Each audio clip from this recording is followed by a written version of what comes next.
Hey YouTube, how you guys doing tonight? Kevin here coming at you with another video. So I'm just kind of hanging out. I got a whole bunch of stuff to clean up, and I was just show you guys something. I figured I'd just turn on the camera and say, hey, what the heck, just hang out with you guys for a little bit. And my side cover came back from the machine shop. We got the bigger bearing in. I'm waiting for the seal, and they put the dowel pins in, so that's all set. And then, well, since we're on the topic, I'll show you guys a couple things. Okay, so this is the side cover for the KE100. Same cover is used on many other bikes like the KD80, the MC1, the Trail Bass 100, the KV100. All those bikes, like I said, the KE, the KD, the KM, all of them share the same side cover. And one of the questions that I get a lot asked is, what are all these extra bosses for bolts? And I mean, the side cover is only held on with 1, 2, and I believe what, 3? So there's 3 side covers that hold it on. 3 bolts, yeah.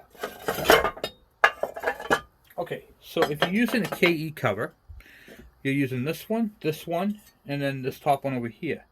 But now you got 1, 2, and 3 left over. Where are those for? That's what I'm going to show you tonight, guys. Alright, so here is the cover for the KE100, the KD, the K, all the basic small ones, the MC1s, all that. And you can see here, here, and here are the 3 bolt holes. Then you move on to like the GTOs and the KHs, and they use a different pattern. They have one here, same as the KE, and then down bottom here. Now, if you noticed, on the KE, it uses the top one, but not used on the KHs or the what do you call it? The G3SS. It's right there, which would be this boss right here. So you got the 2 and then 3, and then if it's a KE, it uses this one. Now, if you modify this cover such as I did and have I had to have the bearing hole machined so it's bigger for the bigger bearing, and I had to have it bored out here for the bigger oil seal, okay, which I did. So now I can use the third option, which is the Trail Boss or the KV100 side cover. This uses, as you can see, pretty much it uses them all. It uses the front 2 right here. It uses the KE100 one back there. The only one it does not use is the one for this cover right here. It does not use this one, but it does use the bottom one over here as well. So it's quite a bit, guys. That's quite a few holes. So the only one it does not use is this one right here. So it's kind of crazy. And then this right here will fit onto here with those what do you call it there, dowel pins, and you can see how that fits on there, and then that locks it in, and that's how it's going to be mounted on the bike. That's what it's going to look like. Pretty cool, huh? So like I said, I'm waiting for a few parts to come in. I'm waiting for the oil seal for the what do you call it there, the cover for right here. That's going to come in, and I'm going to replace the crank seal on the side over here. This one just, it's not bad. It's got a good lip to it, and I could use it. I don't know. It's a low miles motor, so that's still a good seal. You can see how nice and flexible it is. So I don't know. We'll see. But I might replace it. I'm debating on replacing that seal or not. Only because I'm already here. You know what I mean? I'm already doing that one. I'll also do the other one. But I might do it for the video to put it together so you guys can see how it all goes together. I'm currently working on a few other parts. So for these bikes right here, these are what I call the forgotten bike, which is another reason why I'm doing it. Now, Jen had suggested a while back, one of my subscribers, that I make it the 10-speed. And I thought about it, and you know what? It's a great idea. So that's what's going to be on the KE102 build, is going to be a 10-speed high and low. But realistically, to make it a 10-speed, you obviously need the transmission shaft, but you need to increase the bearing size, the what you call it there, the seal, and you got to put the dowel pins in. Those are a must, and it's very important that you use these dowel pins, because what those do is they prevent the cover from walking like this. They hold it straight, even though you got the screws in there. There's play in between the screws, so the screws can actually wobble around, and that would cause premature wear.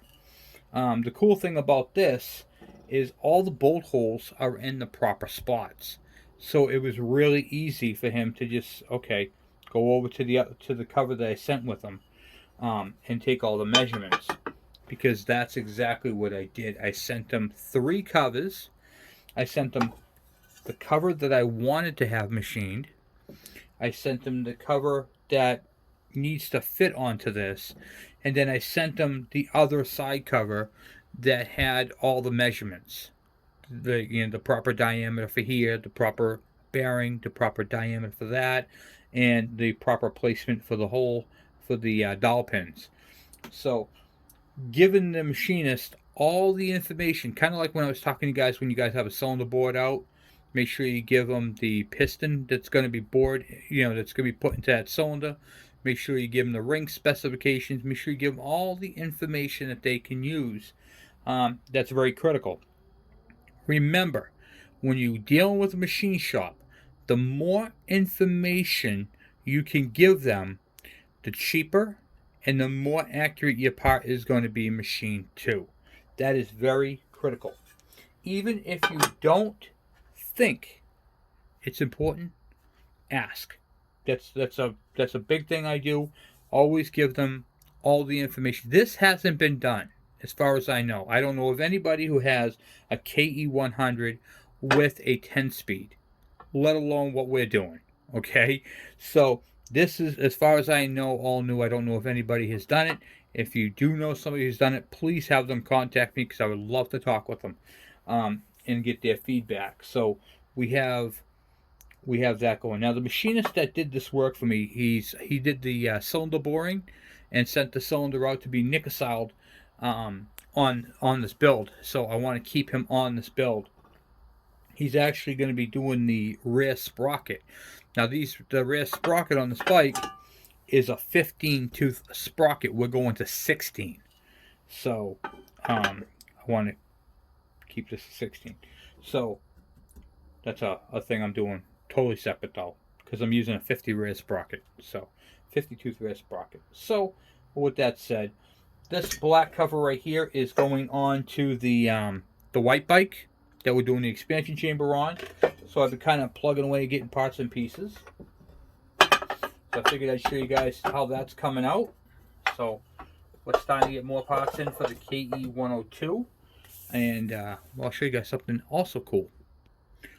One of the things that I'll be implementing on this bike is a lot of this metallic green color that you'll be seeing on these handlebars. So there'll be a lot of that, like the rear shocks. In fact, we might even do the rims that color as well. So we're going to be doing a lot of that type of stuff on this build. This bike in no way, shape, or form is going to be a what's the word I'm looking for? An optionless bike. We're going to be putting a lot of options on it. And with that, I want to talk to you guys about a little tip. Okay, so what I want to talk to you guys on this one right here, I get a lot of people trying to stick these big giant honking carburetors, look at the size of that thing, it's crazy, onto an intake such as this. And I get a lot of people, in fact, I posted a picture of a carburetor sticking off an intake like that a while back on one of the forums as a joke, because that's what people do. And I've seen these on bikes. I've actually seen people put these on KEs and they use this big intake and they put a clamp on it and tighten it right down to it. It's just ridiculous. And so when the bike is idling perfectly, by the way, the bike, it just sat there idle. It sounded so good idling, but when you opened up the throttle, just a wee little bit, wang, wang, it was basically full throttle. I mean, if you went like that wide open, you'd probably blow the motor to smithereens. It just didn't have enough. It actually fell on its face, so it bogged at the high RPMs. So I want to talk to you guys about this carburetor, the VS19. This carburetor right here has been around for a very long time, and it's one of those carburetors where, because now these are a little harder to find, but not really. You can find these carburetors on the KE100, the KM100, the KM90, the Trail Boss 100. You can find them on the what do you call it, the KV100, the MC1, the KD80, the KD100. You can find these on Suzuki TS90, the TS100. You can find this on the Suzuki AC100. You can find this on a lot of different bikes. All you have to do is know where to look. Oh, you do know where to look because you came to this channel. Which reminds me, if you haven't already hit that subscribe button, please hit that subscribe button and that bell icon so when I post a video, you guys get it. So back on this awesome carburetor. Kevin, what do you mean awesome? This thing's a dog. This thing is crap. I can push my bike faster than this thing can get it to run. Nah, I don't think so. But let me help you with that, okay? Get out of here, buggy. All right. So there's a big flaw to this carburetor. It's a huge flaw to this carburetor, which is easily remedied. So this is a Suzuki DS80 carburetor right here. Okay, it's a square bore. It does not fit your bike in any way, shape, or form. In fact, it's got the pop-in style. Okay, if you go online, you can still get these parts for this carburetor. Now, I got them on eBay. Amazon has them. No, I'm sorry. eBay, Partzilla. They have different parts and kits for these things. Now, here's the part that you guys love.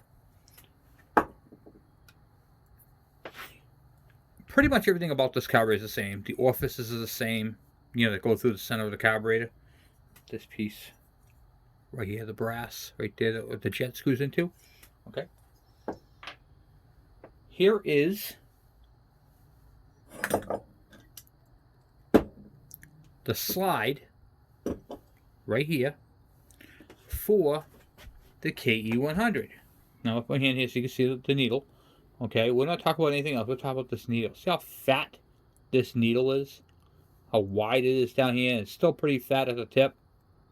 Okay, now take that needle out, and you're going to replace it with the one from the TS80.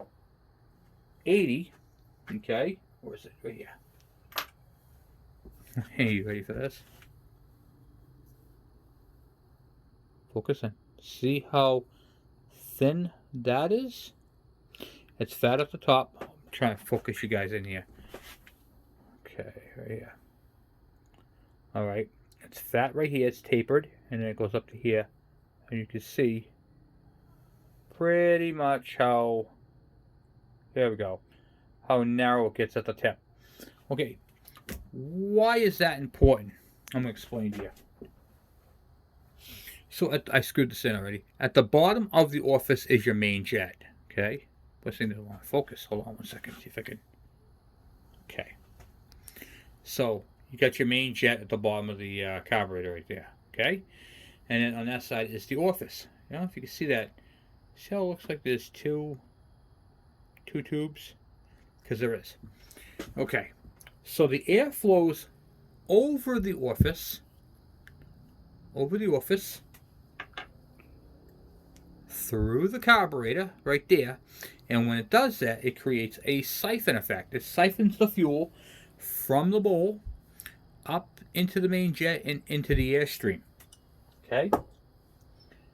By changing the needle, you're changing how and when that happens. they make different needles. Like here's a red one right here. This is a high performance. This is off of a Yamaha Banshee. Okay, you can see how. See if I can. There we go. You can see how it's fat here and goes really thin up top. Okay. Same thing with these. So how this works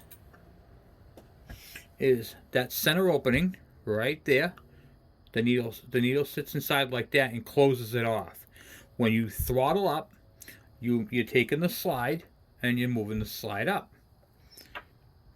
As the slide goes up, this needle moves up. When the needle moves up, the space between the wall here, and the sides of the needle increase, and more air and fuel. More fuel can flow through the carburetor. Now, if you have a fatter needle, that time is now slowed down. If you have a thinner tip needle or a more aggressively tapered needle, that will happen, that action of fuel going in will happen a little bit more quicker.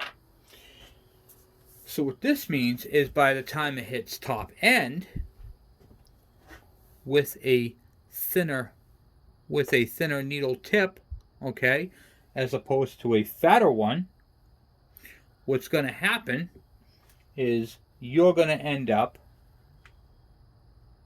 with better throttle response. You're going to end up with more power, more fuel to the fire. You're going to go faster. You're going to have a lot more power, a lot more takeoff, a lot more of everything just by changing the needle. Now, how do I know if that is right for me? I'm going to tell you guys, this is a beautiful trick, and you're probably going to love it to see if your bike can even handle a different needle. And I'll explain to you that. Okay. By taking this little clip right here, if you can see it or not, my phone's having a hard time focusing here, sorry about that. Okay, by taking that clip and moving it down, richens up the mixture. So here's where it starts to taper, right here, starts to taper. Okay, you're going to change that by moving this down. Now where it sits is going to be sitting where it starts to get thinner, so more fuel can get in quicker. Okay, so down, if you put it down, this is going to sit up further, and when you pull up on the slide, more fuel in it, and more fuel is going to go in faster, resulting in a faster response. Okay. Now, if you put the clip to the top, this is going to go down, and it's going to become leaner. We don't want to go leaner; we want to go richer. Okay, we want to get a little more power out of it. Now, a leaner engine would be a little bit more zippier. It's more quicker. But I think these can handle a little bit more fuel. I'm going to be doing this on film. I'm just giving you guys kind of a run through on it right now. But you guys can try that. And remember, your bike's factory setting is in the middle, so you can't mess it up. All right? Try going down with it and see if it can handle more fuel. If it can, put it back in the middle and change the needle, and then you'll be a little bit more pleased, especially with the top end. All right? You don't really want to lean these things out. Leaning these engines out can really burn them up. In fact, let me show you what happens if you go too lean with a two-stroke.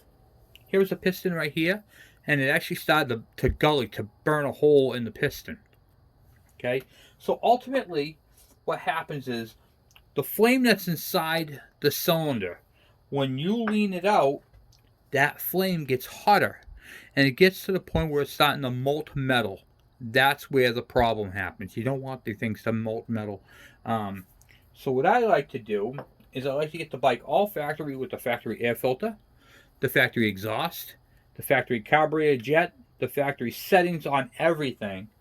And then I use one of these right here, a Ryobi or any, this is cheap.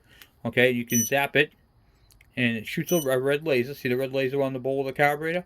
And it tells you what the temperature is. And in this case, it's 62 degrees. So And you can change these over to Celsius for you guys who live in other places. All right, so you can get these at reading Celsius, and this is good because you get your bike up to temperature, you run the bike for a while, you take your settings, okay, and then you write them down. Then when you go to do these, now you know. Now you start messing with things. You get the bike up to temperature, you check it, boop. Now, if you notice your temperature is up, okay, I'm too lean. So that's one way to tell if you're lean or not, is temperature. Remember, these are air-cooled bikes. They're not designed to idle for long periods of time. They want to be driven because you need to drive them because the air needs to flow through those fins on the cylinder and head, okay, to keep them cool. Sitting there idling, the temperature will go up or will climb, especially if you're modifying carburetors, okay? So keep that in mind. All right. And remember, when you guys are doing these things, bigger is not always better. You can take a nice big shiny carburetor like this, and this is eye candy. Wow, look at that. I mean, it's got a power jet. I mean, that's cool. What is a power jet? I'll tell you what a power jet is. So, what this is, see this little tube right here? That's for gasoline. Gas that's in the bowl. When the throttle goes wide open, it creates a vacuum, a suction over that. See that hole right there? Over that hole. And then what happens is more fuel sprays in. Now I did a power jet on a carburetor just like this, which I'm going to be showing you guys later on. Not in this video, but in the KE102 actually has a power jet on the carburetor. I put a power jet and changed the needle and the jet, but that's a heavily modified engine. I get asked a lot of times, Kevin, what jet do I put in my carburetor? Well, it's not like that. You can't just go, well, yep, put this jet in there. Put a 100 in there and you'll be fine. No, you don't know what jet you need. Bikes are all different. For instance, exhaust. Do you have an expansion chamber on your bike? Did you modify the air filter? Are you using one of these stupid cone ones that destroy engines? What is the situation? Like, what did you do to the bike? Did you use a high compression head? A modified ignition system? All these things have to be taken into account. And then, well, yeah, I did this. Okay, it still doesn't matter. There isn't, you don't just flip over a book and go, okay, he did an exhaust, he did this, he did that.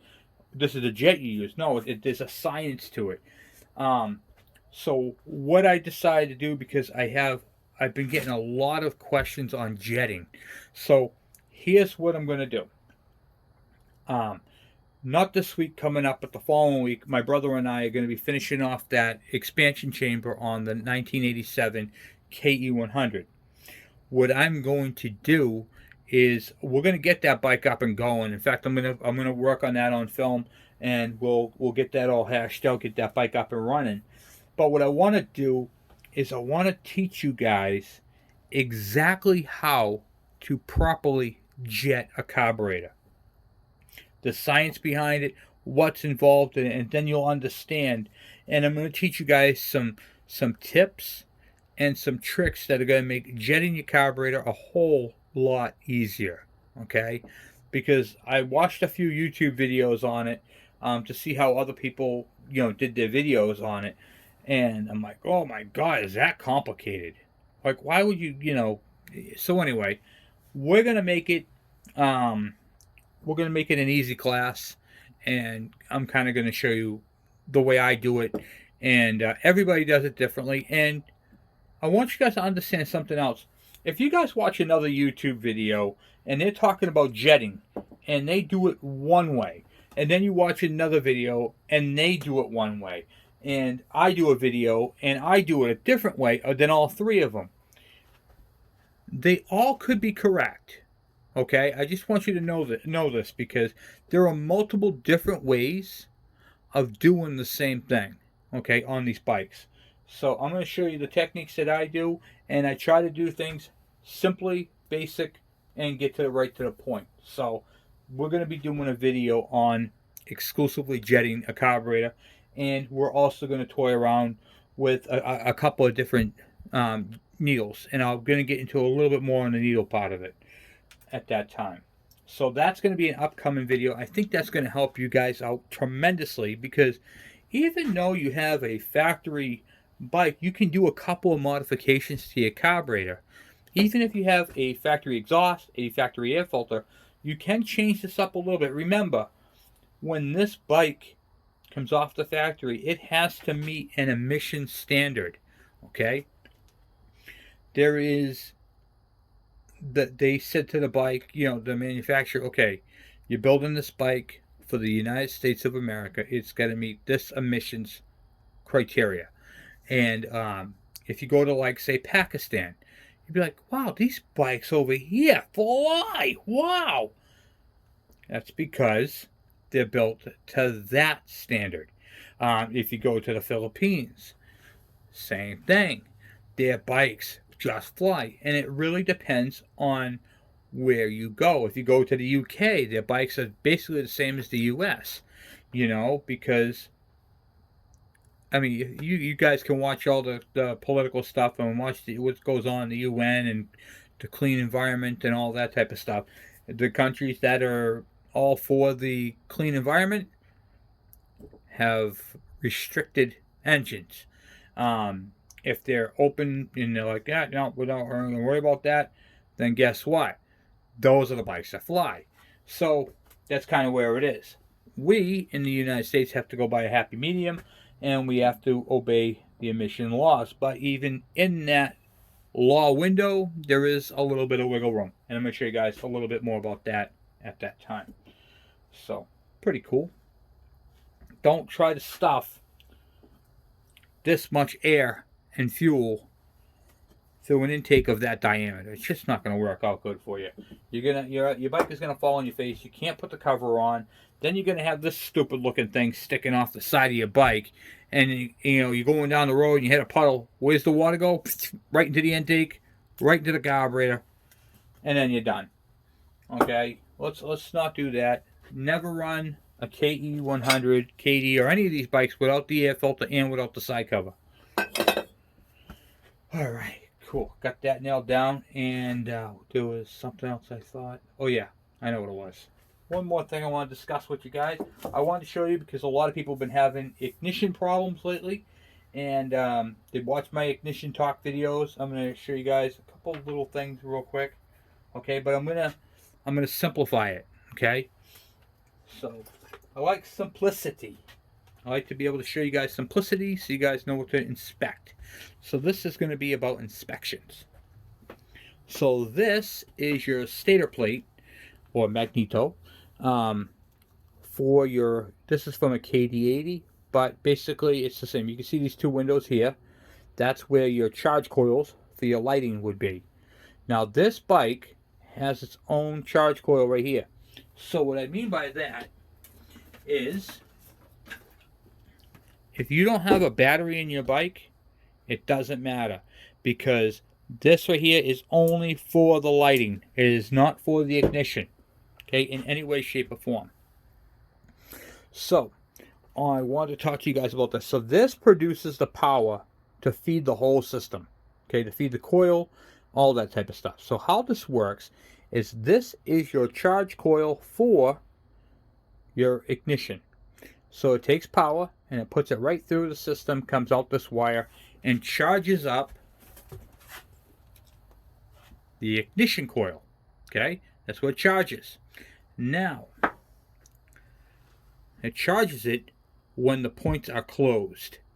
When the points open, it breaks the ground and allows the voltage that's in here, the whole system collapses, and then it creates high voltage, which comes out the HT wire right here, high tension, and jumps the gap. Okay, so that's how that works. So what it is, okay, is you have a condenser right here. You have your charge coil and your points. The blue wire goes from your condenser all the way around to your ignition points, your contact points. This wire right here, you can see that little wire right there, that comes around and is the little thin wire on the condenser right there. See it right there, the middle wire, and then the black wire, that is this low tension wire right here. Now, if you take, say this is a good working system, you know it works, the points are good, the condenser's good, the charging coil's good, you got them all set to 14,000. So the gap on these points on these bikes are anywhere between 12 and 14 thousandths. I try to get 13 thousandths because it's a happy medium. Okay, so yeah, this is bolted to the engine. Your flywheel's on. All the parts and pieces are working great in here. You have no spark. There's a problem in your electrical somewhere, and you want to see what it is. You take this black wire right here that comes off, and you connect it directly to this little black wire right here on your ignition coil, and now you have a sealed system where it is going to give spark. Okay? Don't hook up your kill switch or the main harness. Just that wire into this wire, and the bike will run. Okay? Now, I want to talk to you guys about this because there's a lot of questions. Well, I don't have that. I don't have a KD80. I have an older KE100, and I call them spaghetti harnesses. So if you got one with a spaghetti harness, okay, this is what I call spaghetti. There's a black wire right here. You can see. Let me see, just like this. You can see the black wire right here with the 2 connector. So one goes up to the ignition coil. This plugs in one side. Boop. And then the other side goes up to your kill switch. All right. If you have the MC1 or the early KM100s, they have what I call the 4 flat. This wire's broken, but it's all right. I'll show you.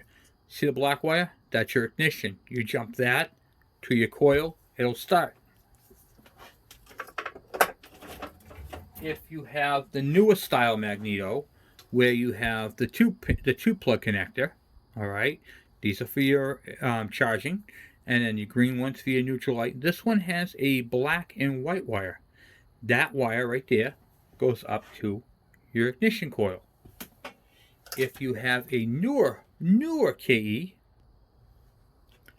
your bike will have a blue connector on it, and same thing, you'll be using that black wire. Okay, so they all have the same wire in common, just that the KE100s with the 2 plug use the black wire with the white stripe. That's the only difference, but it's the same.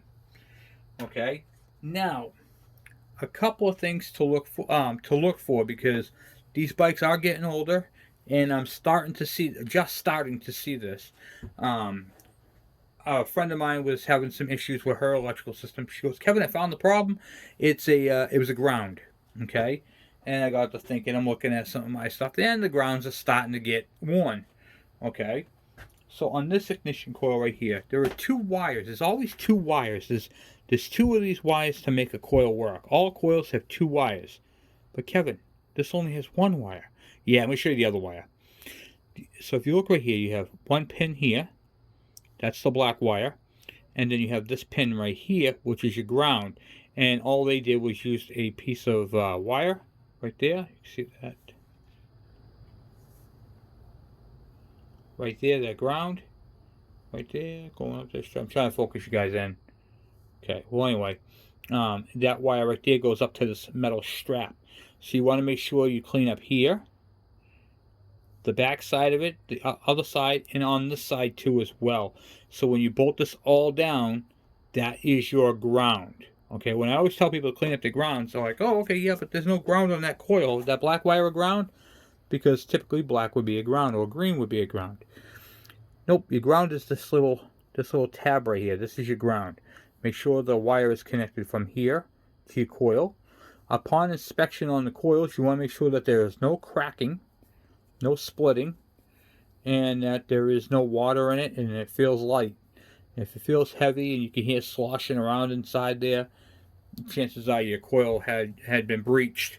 You got some water or something in there, some ice may have, built up inside there and split it. Okay, so keep that in mind.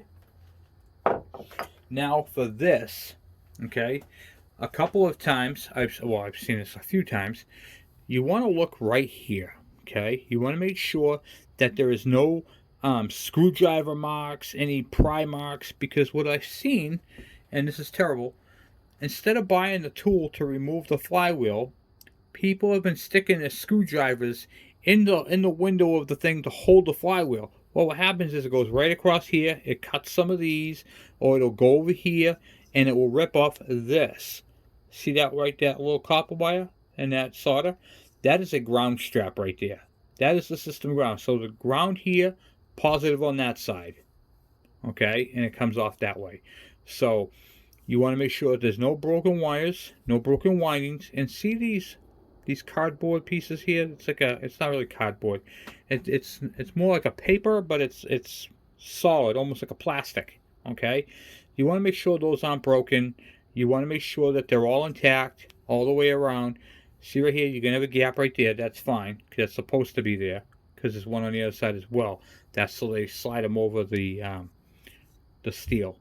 But other than that, you want to make sure that they're not broken up here, and you want to make sure no wires are touching the grounds. Okay, if it looks good and there's no stab marks in it, that should be good, and you should have continuity between that little wire, the thin wire at the condenser, and you should have continuity between the ground here. Okay, so you should be able to take an ohm reading at those 2 points right there. All right, and then now tell you if your coil's good. Now your points, same thing. While it's off here, if you want to put a ground on here and attach it to there and see if it opens, you can do that as well.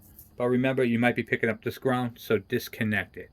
I'm going to be teaching you guys a couple of techniques on how to check your points. We're not doing that tonight. I just kind of wanted to go over a couple of things to look at. Once again, we'll hold this up there for you guys, because I know a lot of you guys have been having ignition system problems. And the other thing too is it was like, oh, you gotta set your dwell and all that. There is no, hold on, whoa, none. This hole right here and this hole right here are your fixed plates. Okay, you can't change it left or right. It is mounted that way. You can't change it. The only setting you can change is this. You can loosen up the screw and you can change your gap. That's it.